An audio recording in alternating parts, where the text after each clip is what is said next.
Assalamualaikum warahmatullahi wabarakatuh. Selamat pagi atau selamat siang. Saya ucapkan kepada kelas 10 IPA 1, IPA 2, dan IPA 3 yang pada hari ini atau kesempatan ini mengikuti pelajaran Bahasa Indonesia dengan saya. Kita sudah mengenal beberapa jenis karangan. Ada eksposisi, ada persuasi, ada deskripsi, ada narasi, dan ada argumentasi.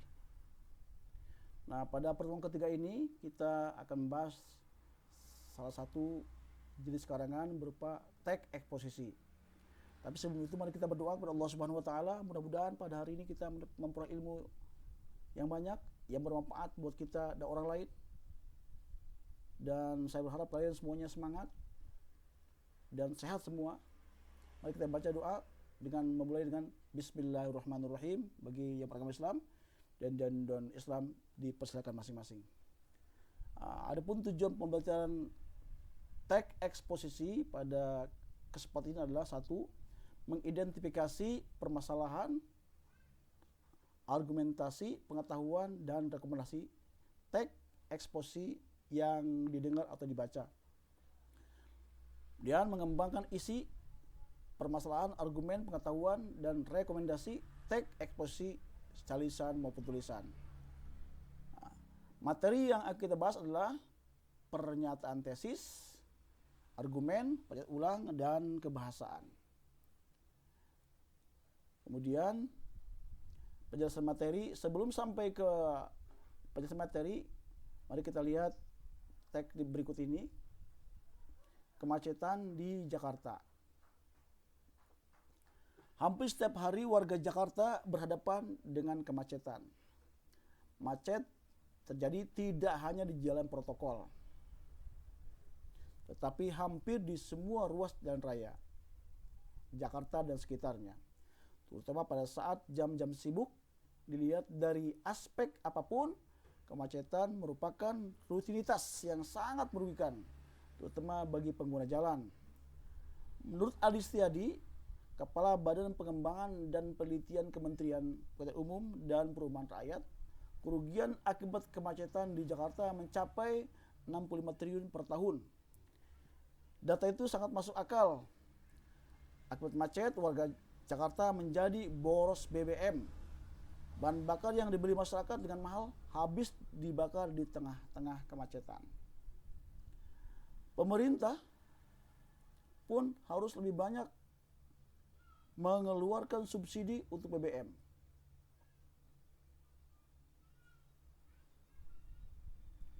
Saya ulang, pemerintah pun harus lebih banyak mengeluarkan subsidi untuk BBM yang habis percuma itu. Jika tidak ada macet, penggunaan BBM di ibu kota antara 2,4 sampai 3,5 juta kilometer per tahun, sedangkan dengan kondisi macet mencapai 8 juta kilometer. Ada kerugian akibat kemacetan sekitar 4,5 juta kilometer. Kerugian tersebut belum termasuk kerugian non-ekonomi, seperti kondisi psikologi pengguna jalan, waktu dan berkurangnya produktivitas masyarakat akibat macet di jalan. Tidak jarang kita menyaksikan konflik antar pengguna jalan akibat saling serobot, meski resiko kecelakaan menjadi taruhannya. Kerugian akibat macet mencapai 33,240 juta kilometer per tahun. Kondisi ini menjadi isu bersama yang diakibatkan berbagai hal, seperti jumlah kendaraan yang melampaui ruas jalan, banyaknya kendaraan pribadi, jalan yang rusak, dan banjir karena drainase yang kurang baik. Permasalahan ini harus segera diatasi. Mari kita analisis struktur teksnya. Pernyataan tesis. Kemacetan di Jakarta merupakan rutinitas yang sangat merugikan, terutama bagi pengguna jalan. Yang berikutnya, argumentasi atau pendukung tesis. Data dari Kementerian PUPR, kerugian akibat kemacetan Jakarta mencapai 65 triliun rupiah per tahun. Ada kerugian lewat subsidi akibat kemacetan sekitar 4, juta kilometer.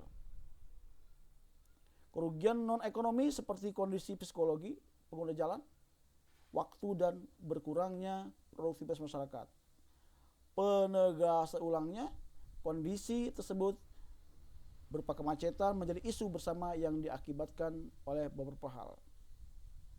Nah, pada sisi lain sebuah teks eksposisi juga bisa berfungsi sebagai pengetahuan, juga sebagai rekomendasi kepada pihak yang berwenang untuk mengambil kebijakan. Yang pertama, permasalahannya kemacetan di Jakarta sangat merugikan. Argumennya, data dari Kementerian PUPR, kerugian akibat kemacetan di Jakarta mencapai 65 triliun rupiah per tahun. Ada kerugian lewat subsidi akibat kemacetan sekitar 4,5 juta kilometer.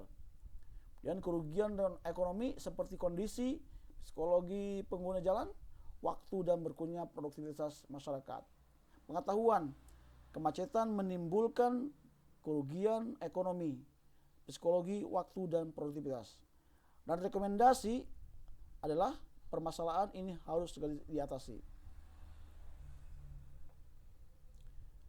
Berdasarkan analisis di atas, berdasarkan analisis teks di atas dapat dikemukakan bahwa eksposisi adalah teks yang berisi penjelasan atau penyampaian pendapat pribadi si penulis. Yang berikutnya, pendapat tersebut dapat saja didukung atau ditolak. Sekali lagi, pendapat tersebut dapat saja didukung atau ditolak oleh para pembaca. Didukung atau tidaknya tergantung kepada kualitas topik yang dibahas dan argumen-argumen yang dikemukakan oleh penulisnya. Berikutnya, teks eksposisi adalah teks yang mengupas suatu masalah dengan disertai argumen-argumen dan fakta-fakta. Teks eksposisi tersusun melalui struktur 1 tesis, 2 argumen, dan 3 penegasan ulang. Anak-anak ya, kelas 10 IPA 1, IPA 2, IPA 3 yang berbahagia, ada catatan penting. Setelah kita menganalisis bahwa dalam teks eksposisi ada 3 struktur. 1 tesis. Apa tesis dalam teks eksposisi? Yaitu berupa pernyataan atau pendapat yang didukung oleh argumen. Umumnya terus tes ini, saya ulang, umumnya tes ini diletakkan di paragraf pertama sebagai pembuka teks. Jadi tesis adalah pembuka teks ya, yang ditempatkan di awal di paragraf pertama. Yang kedua, argumentasi. Isinya berupa data, fakta, dan pendapat yang digunakan untuk memperkuat tesis. Agar tesis dapat disetujui atau didukung oleh pembaca, maka dibutuhkan beberapa argumen yang logis dan kuat. Dan yang terakhir, penegasan ulang atau kesimpulan. Pernyataan yang menguatkan kembali pendapat yang telah didukung argumentasi. Penegasan ulang merupakan bagian yang mengakhiri sebuah teks eksposisi. Isinya apa? Bisa saran, bisa rekomendasi. Maka pada teks tadi yang di atas ada saran dan rekomendasi. Untuk siapa? Saran dan rekomendasi itu tentu untuk pengambil kebijakan.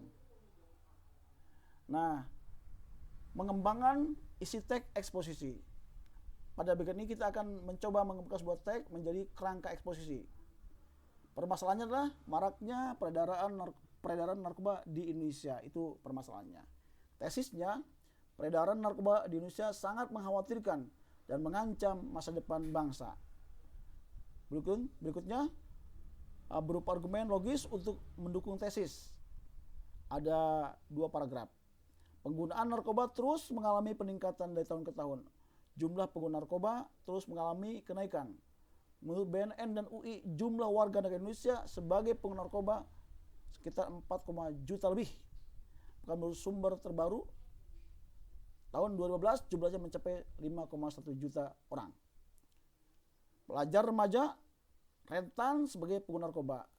Data menunjukkan persentase tertinggi pengguna narkoba adalah anak-anak sekolah dan para remaja. Mereka menjadi sasaran empuk bagi pengedar narkoba untuk mengeruk keuntungan dari penjualan barang-barang haram tersebut. Sementara lokasi yang dijadikan untuk menikmati adalah kos-kosan, diskotik, rumah tinggal, dan sebagainya. Periksa ulangnya, narkoba telah menjadi ancaman yang harus ditanggapi secara rutin. Itu proses ulangnya. Dan rekomendasinya, upaya pemerintah dan pemberantasan peredaran narkoba harus terus-menerus digencarkan. Nah, rekomendasi untuk siapa? Untuk pemerintah sebagai pengambil kebijakan. Anak-anakku yang berbahagia, untuk menguji kemampuan kita memahami konsep-konsep eksposisi. Yang pertama kita simpulkan dulu, teks eksposisi berfungsi untuk menyampaikan pendapat. Sifatnya pribadi, bisa ditolak, bisa diterima, tergantung kepada kemampuan si penulis meyakinkan pembaca dengan menggunakan argumen-argumen yang kuat. Teks eksposisi memiliki struktur: satu, pernyataan tesis; yang kedua, argumen; yang ketiga, penegasan ulang dan penegasan ulang atau kesimpulan. Nah, sebagai latihan, saya sudah mencoba menuliskan teks eksposisi dengan judul Menjaga Lingkungan Hidup. Silakan kalian baca teks ini pelan-pelan, cermati isinya. Kemudian setelah itu jawab pertanyaan berikut ini. Dapatkah teks di atas disebut teks eksposisi? Jelaskan dengan alasan yang kuat. Yang kedua, jika teks di atas eksposisi, uraikan strukturnya seperti pembahasan di atas. Dan yang ketiga, cari teks eksposisi dari internet, kemudian analisis strukturnya. Anak-anakku kelas 10 IPA 1, IPA 3, saya yakin, saya percaya kalian bisa memahami serba sedikit apa yang saya sampaikan tadi. Untuk memahirkan kalian memahami teks eksposisi, silakan kalian bisa mencari sumber pengetahuan tentang eksposisi dari mana? Satu, dari internet, kalian buka. Yang kedua, dari buku referensi, itu buka buku-buku dari bahasa Indonesia dari Kemendikbud. Di sana terdapat beberapa contoh dan penjelasan tentang teks eksposisi. Saya yakin kalian bisa membaca teks tersebut dan akhirnya mahir membuat teks eksposisi. Saya yakin itu semua. Siapa yang baca-baca, maka pengetahuannya bertambah. Siapa yang tidak mau membaca, maka dia tidak akan memperoleh apa-apa. Maka rajinlah membaca buku sebagai bentuk literasi kita. Jadi kesimpulannya adalah teks eksposisi sumbernya adalah argumen atau fakta yang berasal dari wawancara, dari pengamatan, mungkin dari observasi dan sebagainya, dan diangkat menjadi sebuah teks eksposisi. Demikian, mudah-mudahan semua kita bisa memperoleh manfaatnya. Wassalamualaikum warahmatullahi wabarakatuh.